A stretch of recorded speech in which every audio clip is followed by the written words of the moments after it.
Hello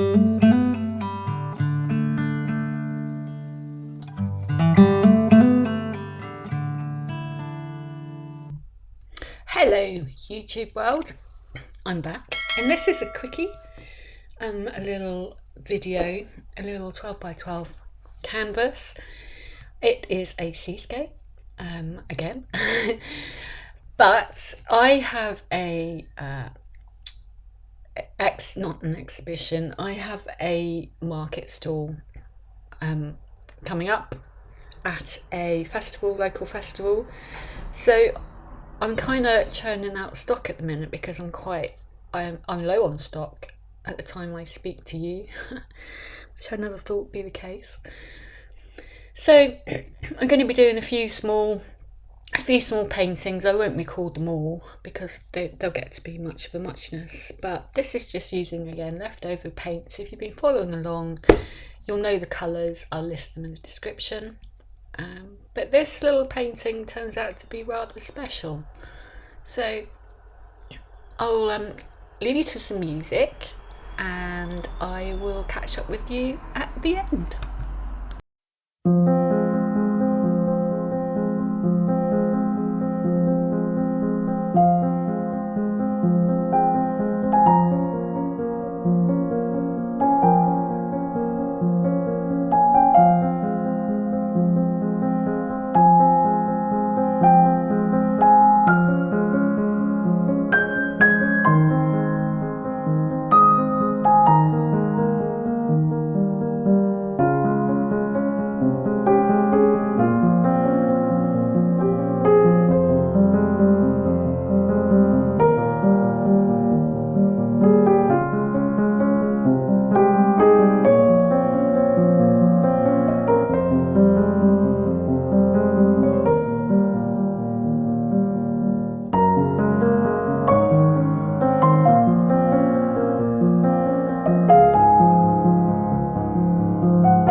So this is the wet result.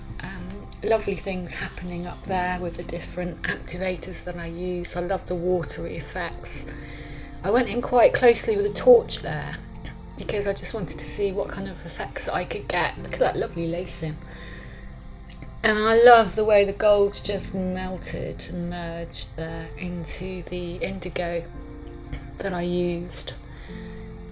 So really pleased with this little one, but I didn't stop there. Some paintings are just begging for a little bit of a helping hand, and I really like adding texture to my paintings. It's something I'm going to be doing an awful lot more of in the future. And I've just used some thickening gel here with 2 different golds, and I'm whacking the paint on with a palette knife. That simple, to create a little bit of texture and some white up there for a little bit of surf. Very easy. So I love how this dries. It is a little painting, but I love when little paintings really pack a punch. Love the texture, and I definitely, sorry about the traffic in the background. I love what it does, and I'll definitely be using it in the future. Definitely be a lot bolder, and adding more surf. I might even do that to this painting, we'll see. Just a little sneak peek of next week's painting. I'm not going to show the whole thing because it'll give it away, but it's called Ocean Storm, and I'm still working on adding surf to this, and I'm really excited about it. I can't wait.